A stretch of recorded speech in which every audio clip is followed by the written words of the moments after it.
بسم اللہ الرحمن الرحیم۔ آج ہم شرعی نقطہ نظر سے دیکھیں گے کہ کرونا وائرس کی بنیاد پر بالخصوص مساجد میں ہونے والے ہجوم یا اجتماع سے روکا جا رہا ہے سرکاری طور پر، تو اس کی کوئی شرعی حیثیت بن سکتی ہے یا نہیں بن سکتی۔ اس سلسلے میں ہم شرعی طور پر اس کا جائزہ لینا ضروری سمجھتے ہیں۔ سب سے پہلے یہ بات کہ کیا کوئی ایسے اعذار یعنی عذر ایسے موجود ہیں جن کی بنیاد پر کسی شخص کو مسجد میں آنے سے روک دیا جائے، یا علی الاطلاق ہر ایک کو آنے کی اجازت رہنی چاہیے۔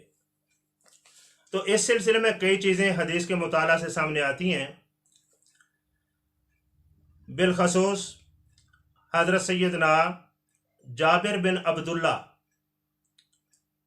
آپ فرماتے ہیں کہ ان النبی صلی اللہ علیہ وآلہ وسلم قال من اکل سومن او بصلا فلیعتزلنا او فلیعتزل مسجدنا ولیقعد فی بیتہ۔ سیدنا یہ صحیح بخاری میں ہے۔ حضرت سیدنا جابر بن عبداللہ رضی اللہ تعالیٰ عنہ فرماتے ہیں کہ نبی کریم صلی اللہ تعالیٰ علیہ وآلہ وسلم نے ارشاد فرمایا، جو آدمی لہسن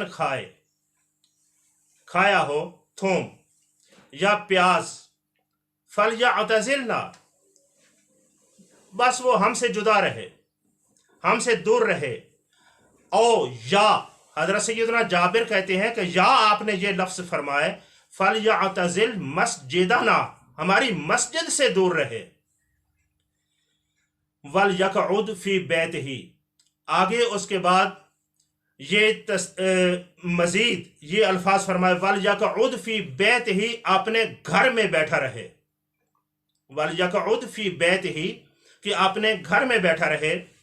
یہ حضور سرور عالم صلی اللہ علیہ وآلہ وسلم کا اس لہسن یا پیاز کھانے والے شخص کے لیے ایسا حکم ارشاد فرمانا، یہ اس بات کی نشاندہی کرتا ہے کہ اگر کوئی شخص مسجد میں ایسی حالت میں آتا ہے کہ جس سے دوسرے نمازیوں کو اذیت پہنچنے کا خدشہ ہو، دوسرے نمازیوں کو اذیت ہوتی ہو، تو اس کو روکا جا سکتا ہے۔ اور اس میں یہ بنیادی پوائنٹ بھی ذہن میں رکھنا چاہیے کہ جس شخص کو روکا جا رہا ہے اس کی وجہ کیا ہے اس کے روکے جانے کی۔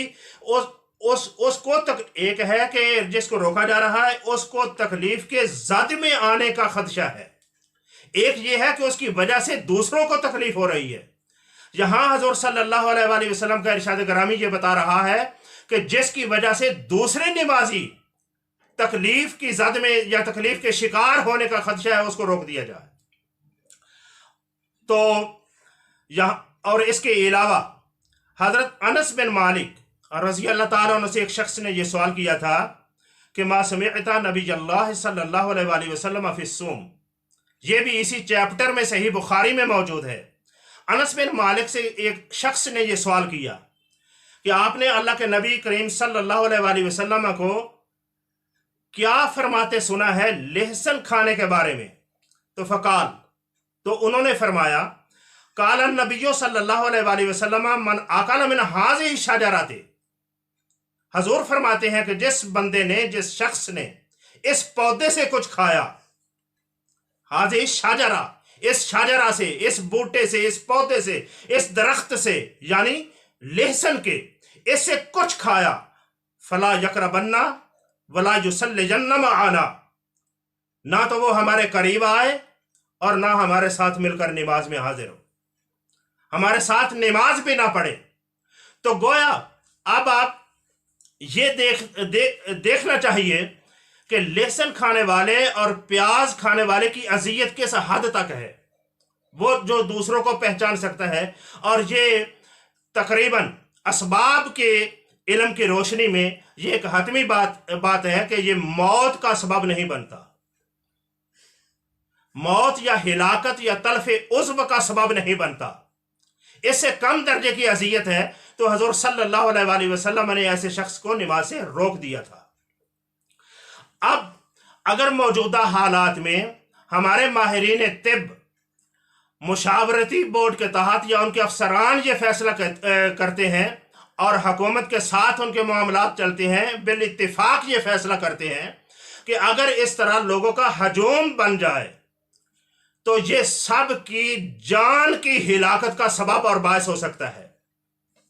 अगर इस नतीजे पर पहुंच जाते हैं तो उनका रोकना, उनको मना करना, ये उनकी तरफ से ये सही रहनुमाई है और जिस पर अमल करना अवामुन नास पर लाजिम है। वैसे भी और शरई तौर पर यह गुंजाइश ही नहीं बल्कि अहकाम की हदीसें हैं।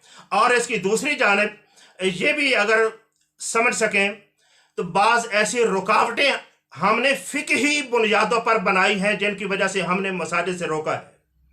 अगर हम आज कोरोना पे बात करते हैं कि क्यों रोका जा रहा है, यह भी गौर किया होता कि हमने फिकी बुनियादों पर कई लोगों को मस्जिद से रोक रखा है। मसलन यही बुखारी है, सैयदना इब्न उमर रजी अल्लाह अन्हु से रवायत है कि नबी करीम सल्लल्लाहु अलैहि वसल्लम ने इरशाद फरमाया, इज़्ताज़नकुम निसाउकुम बिल्लैलि इलल मस्जिद फ़अज़िनू लहुन्ना। हजूर फरमाते हैं, लोगों जब औरतें रात को तुमसे इजाजत मांगे मस्जिद जाने की, जब औरतें रात को इजाजत मांगे मस्जिद जाने की, फ़अज़िनू लहुन्ना, तुम उनको इजाजत दे दो। ये हजूर का इरशाद है, सही बुखारी है। इसी तरह हजूर सरवर आलम सल्लल्लाहु अलैहि वसल्लम का इरशाद ग्रामी है, फरमाया ला तमनाऊ अमा अल्लाह अन मसाजिदिल्लाह, अल्लाह की मस्जिदों में जाने से अल्लाह की बंदियों को ना रोको। लेकिन हमने फिकही बुनियादों पर, ये मैं सिर्फ ये समझाने की यानी कोशिश कर रहा हूं कि वो फर्क क्या था, वो इल्लत क्या बनी जिसकी वजह से औरतों को मसाजिद से रोक दिया गया। वो कौन सी इल्लत है, कौन सा सबब है। और आप देखें फुकहा के इस पर मबाहिस देखें, हमारी कुतुब फिका को देखें तो उसमें वो फितना करार देते हैं बुनियादी तौर पर, जो मुख्तसरन कहा जा सकता है। हज़रत सैयदा आयशा सिद्दीक़ा रज़ी अल्लाह ताला अन्हा का वो इरशाद हमारा मुस्तदल भी ही है, लौ अदरक रसूलुल्लाह सल्लल्लाहु अलैहि वसल्लम मा अहदसन निसा लमनअहुन्नल मस्जिद कमा मुनिअत निसाउ बनी इसराइल। ये इरशाद कि जो यानी जिसका लोबे लुबाब ये है कि फितने का खदशा है। अब देखिए, जिस फितने की तरफ इशारा किया जा रहा है वो फितना जानलेवा तो नहीं है, वो किसी की जान मारने तक तो नहीं है, और वो एक खदशा है। तो अगर कोई बोर्ड जिस शोबे से मुताल्लिक मसला है, उस शोबे के माहिरीन अगर ये फैसला करते हैं कि अगर ऐसा तुमने किया, ये तस्लीम कर लेने के बाद, तो फिर उस पर अमल ना करना या उसके लिए कोई और रास्ते तलाश करना, ये हरगिज कुछ ज्यादा सही नहीं होगा, हरगिज सही नहीं होगा। बल्कि या तो ये है कि बराह रास्त ये चैलेंज कर दिया जाए कि ये जो कोरोना वायरस की वबा है, इसके मुताल्लिक जो कुछ कहा जा रहा है ये गलत है। सबूतों से दलाइल पेश करें, सबूत पेश कर दें कि ये गलत है, जो कुछ कोई ऐसी बात नहीं कि हजूम से कुछ नहीं होता, हाथ मिलाने से कुछ नहीं होता। ये अगर ये सब कुछ तस्लीम करते हैं अतिबा के अकवाल की रोशनी में, तो फिर उनकी एहतियात पर अमल करना भी लाजिम होगा। वो भी ऐसा सबब करार पाएगा शरअन जिस पर अमल करना लाजिम है। और अब बताना यह था कि औरतों को अल्लाह की मसाजिद से क्यों रोका। नबी ने नहीं रोका, याद रखो, नबी ने हरगिज़ नहीं रोका, बाद में रोका गया। क्यों? कि एक खदशा पैदा हो रहा था। खदशा, तो अगर आज कोई खदशा उससे कभी पैदा हो जाता है तो क्या रोकने की गुंजाइश और इजाजत नहीं होगी? बल्कि जो हुक्मरान होते हैं उन पर अवाम की जिंदगियों का तहफ़्फ़ुज़ उनका अव्वलीन फरीज़ा होता है। उन्होंने इस पर फोकस करके इस पर फोकस करना है और इसके लिए जवाबदेह है वो इंदल्लाह। इसलिए जो वो एहतियाती तदाबीर कहते हैं उन पर अमल करना हमारा फरीज़ा है।